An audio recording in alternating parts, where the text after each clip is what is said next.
Luego de 15 meses de guerra, Hamás e Israel acuerdan un alto el fuego que entrará en vigor el 19 de enero. Estados Unidos retiró a Cuba de la lista de países que, según ellos, patrocinan el terrorismo. Aumentó a 25 el número de muertos por los devastadores incendios forestales en Estados Unidos. Presidente Nicolás Maduro dio su mensaje anual a la nación este 15 de enero, donde ofreció un balance del año 2024 y realizó varios anuncios. Hayan escondido en un hotel de Caracas y en perfecto estado de salud a Rualmi Cabeza Cedeño, motorizado que María Corina Machado denunciaba como desaparecido y herido por las fuerzas del orden. Y al cierre de esta edición les contaremos cuál país de Sudamérica se sumó a la restricción del uso de celulares en escuelas públicas y privadas. Con este adelanto damos inicio a la presente emisión. De inmediato revisamos cómo estuvo la dinámica global esta semana. Luego de 15 meses de guerra y de bombardeos masivos en la Franja de Gaza que han dejado más de 46.000 muertos, se logró un acuerdo de cese al fuego entre Hamás e Israel, que era un clamor mundial. Según reseñan medios internacionales, el acuerdo contempla 3 fases. La primera tendrá una duración de 42 días. Será en esta etapa donde se certificará el cese de las hostilidades e Israel deberá retirar parcialmente sus tropas. Durante estas 6 semanas, también se contempla que Hamás libere a 33 rehenes israelíes a cambio de la liberación de cientos de palestinos que Israel mantiene recluidos. Tel Aviv también deberá permitir el ingreso de ayuda humanitaria al enclave. Está previsto que el acuerdo entre en vigor a partir del 19 de enero, un día antes del regreso de Donald Trump a la Casa Blanca. También se informó que las negociaciones para una segunda fase del acuerdo comenzarán el día 16 de la primera fase y se espera que incluya la liberación de todos los rehenes restantes, un alto el fuego permanente y la retirada completa de las fuerzas israelíes. Mientras que la tercera fase establece la devolución de los cuerpos de los rehenes muertos a sus familiares y el inicio de la reconstrucción de Gaza supervisada por Egipto, Qatar y la ONU. Desde el 7 de octubre de 2023, Israel ha asesinado a más de 46.700 palestinos y ha dejado más de 110.000 heridos. El presidente de Colombia, Gustavo Petro, se pronunció ante el llamado de intervención militar extranjera contra Venezuela que realizó el pasado 11 de enero el exmandatario colombiano Álvaro Uribe Vélez. Petro rechazó dicho llamamiento y lo calificó de irresponsable. Nosotros pedimos una intervención internacional, preferiblemente avalada por las Naciones Unidas, que desaloje a esos tiranos del poder. Nosotros queremos, por aquello que propugnamos, es por una intervención militar internacional con el ejército de Venezuela, que desaloje a la dictadura. Para el presidente Gustavo Petro, este planteamiento contribuye a perpetuar la violencia. A través de un mensaje publicado en su cuenta en la red social X, el mandatario afirmó que su país debe apostar por el diálogo, condenando además la sed de violencia de la extrema derecha colombiana. El secretario general de la OTAN, Mark Rutte, reconoció el 13 de enero que el gasto militar de la alianza es inferior ante Rusia. Ha aumentado el gasto 2% del PIB de defensa. Eso está muy bien. Ahora, el 2% no es suficiente ni mucho. Hay que gastar más que ese 2%. Si nos fijamos, lo que se gastó en la Guerra Fría pues estaba por encima en general del 3%. Este 2% no es para nada suficiente. Si nos fijamos en lo que ha producido Rusia en los últimos 3 meses, esto es lo que ha producido la OTAN de Los Ángeles a Ankara en un año. El jefe de la OTAN pidió a los eurodiputados que ayuden a aumentar los gastos en defensa, proponiendo recortar los beneficios sociales. Además, reconoció que Ucrania no está ahora mismo en condiciones de negociar desde una posición de fuerza. Ahora les contamos que el gobierno de Estados Unidos retiró a Cuba de la lista de países que, según ellos, patrocinan el terrorismo. aunque el bloqueo económico y gran parte de las decenas de medidas coercitivas permanecen vigentes. A través de un comunicado difundido el 14 de enero, la Casa Blanca informó que la medida surge debido a que el gobierno de Cuba no ha brindado ningún apoyo al terrorismo internacional durante el periodo de 6 meses anterior. Y además, el país insular ha dado garantías de que no apoyará actos de terrorismo internacional en el futuro. Refiere el documento que fue firmado por el presidente Joe Biden a solo 6 días de dejar el cargo. En enero de 2021, el entonces presidente Donald Trump incluyó a la nación caribeña nuevamente en la lista, de la cual había sido eliminada por la administración de Barack Obama en 2015. Fue en 1982 cuando Cuba fue incluida por primera vez en la mencionada lista, hasta 2015 cuando se ordenó su exclusión. Ante la reciente decisión, el gobierno cubano manifestó que, a pesar de su carácter limitado, se trata de una decisión en la dirección correcta, debido a que pone fin a medidas coercitivas específicas que, junto a muchas otras, causan un grave daño a la economía cubana con un efecto severo sobre la población. Los intensos incendios forestales que azotan la ciudad de Los Ángeles, California, han dejado miles de afectados y han arrasado áreas residenciales enteras e infraestructura local. El gobierno de Estados Unidos ha calificado estos incendios como los más devastadores en la historia del condado. Los incendios que iniciaron el pasado 7 de enero avanzaron rápidamente debido a los fuertes vientos y la sequía persistente, dejando al menos 25 fallecidos y varias personas desaparecidas. Más de 12.300 edificaciones han sido dañadas o destruidas, mientras que 180.000 residentes fueron evacuados debido a la intensidad del fuego. La devastación que se vive en California es catastrófica. Miles de casas, escuelas y negocios han quedado reducidos a cenizas. Comunidades arrasadas, vidas perdidas, familias cambiadas para siempre. Son los peores incendios que han azotado a Los Ángeles en toda su historia. El presidente destituido temporalmente en Corea del Sur, Yoon Suk-yeol, fue detenido el 14 de enero como parte de las investigaciones por su decisión de imponer la ley marcial en diciembre de 2024. Más de 3.000 agentes de policías fueron desplegados en la residencia presidencial donde se encontraba desde hace un mes, luego que el Parlamento surcoreano lo suspendiera en sus funciones. Tras 5 horas de asedio policial, Yoon Suk-yeol decidió entregarse, siendo la primera vez en la historia del país que es detenido un presidente suspendido temporalmente. He decidido comparecer ante la Oficina Anticorrupción, aunque su investigación es ilegal, para evitar un derramamiento de sangre. Canciller ruso Sergei Lavrov afirmó el 14 de enero que Estados Unidos da luz verde a la realización de eventos terroristas para destruir los fundamentos del bienestar energético de la Unión Europea. El diplomático aseguró que Washington convenció a sus clientes ucranianos para que después de los gasoductos Nord Stream afectaran también el Turk Stream, que suministra gas a Turquía y a varios países de la Unión Europea. A su juicio, Estados Unidos no quiere rivales en ningún campo, empezando por el energético. El pasado 11 de enero, Ucrania intentó atacar con drones la estación compresora Ruskaya del gasoducto Turk Stream, ubicada en la región rusa de Krasnodar. El ataque fue neutralizado y la estación sigue funcionando con normalidad.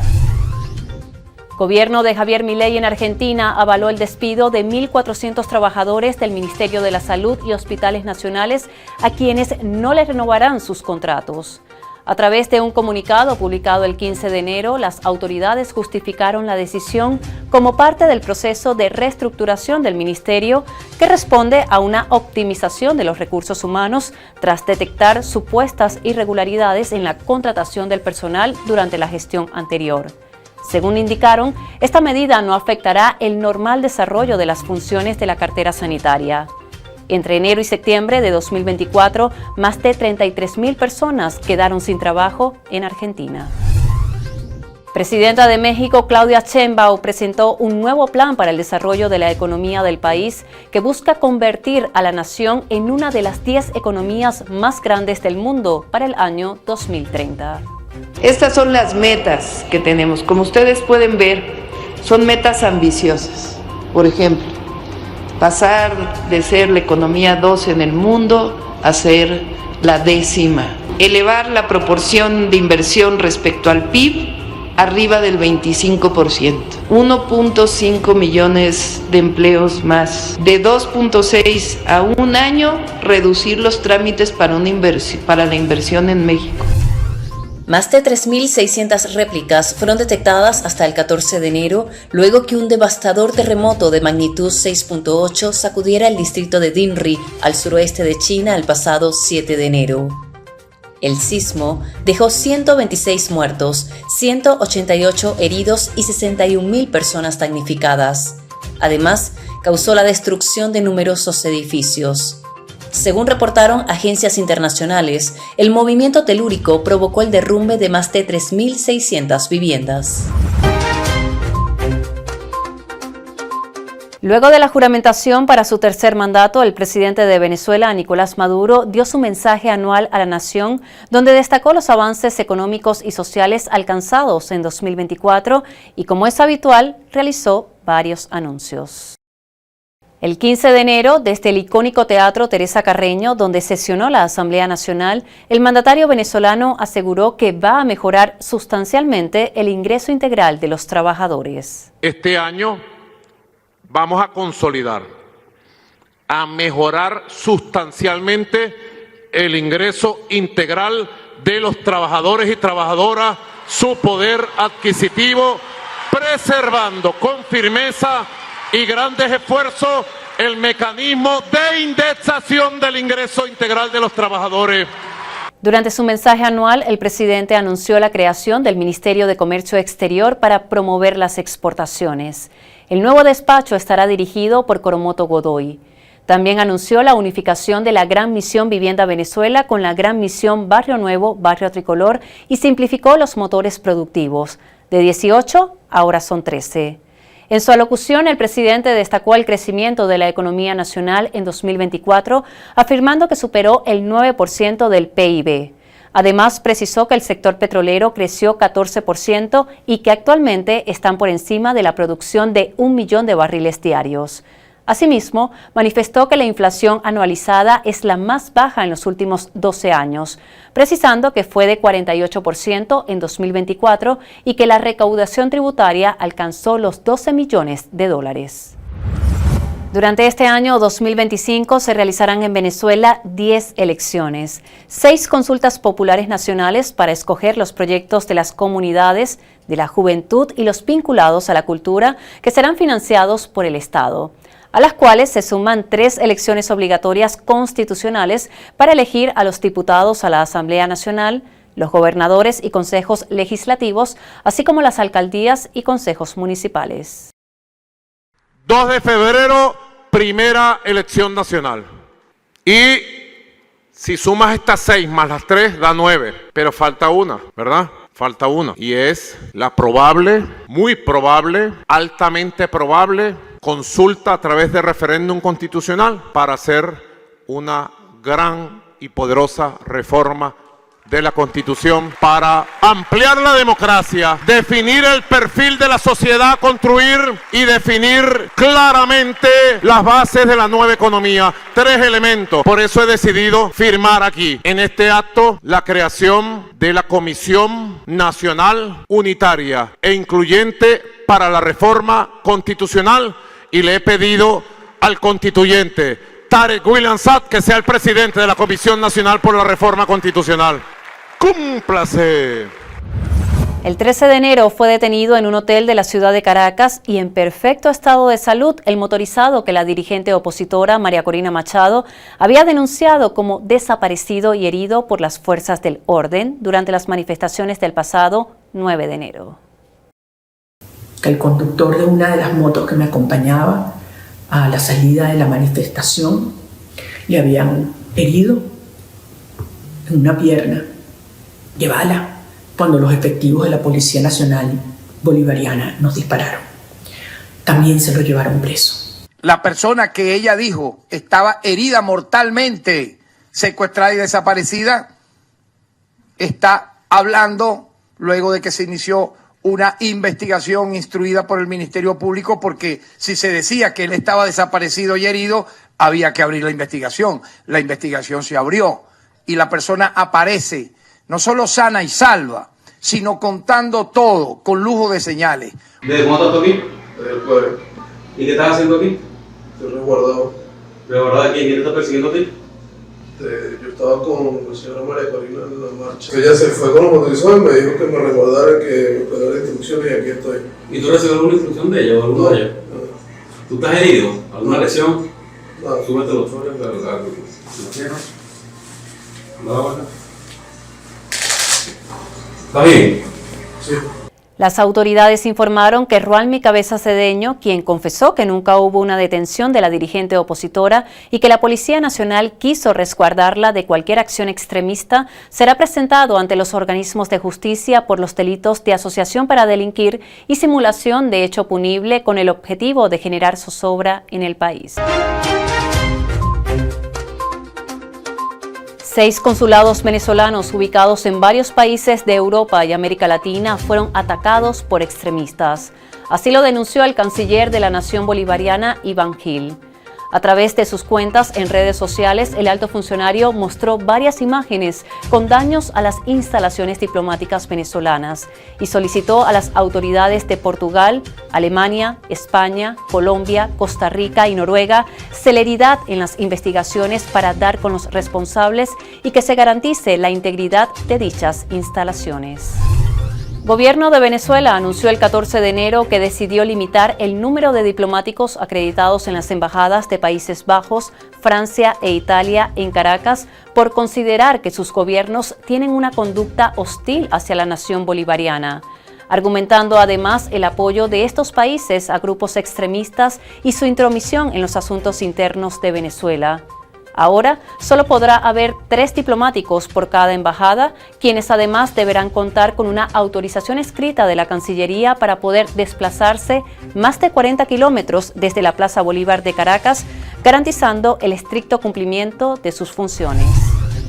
Venezuela rompió relaciones diplomáticas con Paraguay y procedió al retiro de su personal diplomático acreditado en ese país, luego que el presidente paraguayo Santiago Peña respaldara al ex candidato presidencial Edmundo González Urrutia, quien se autoproclamó presidente electo de la nación bolivariana. El anuncio de la ruptura de los lazos diplomáticos ocurrió el pasado 6 de enero.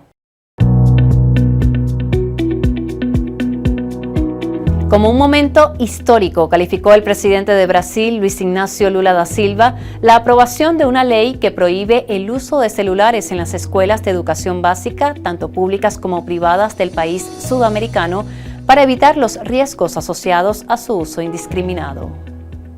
Aprobar esta ley, senadores, es un acto de coraje como pocas veces en la historia de Brasil.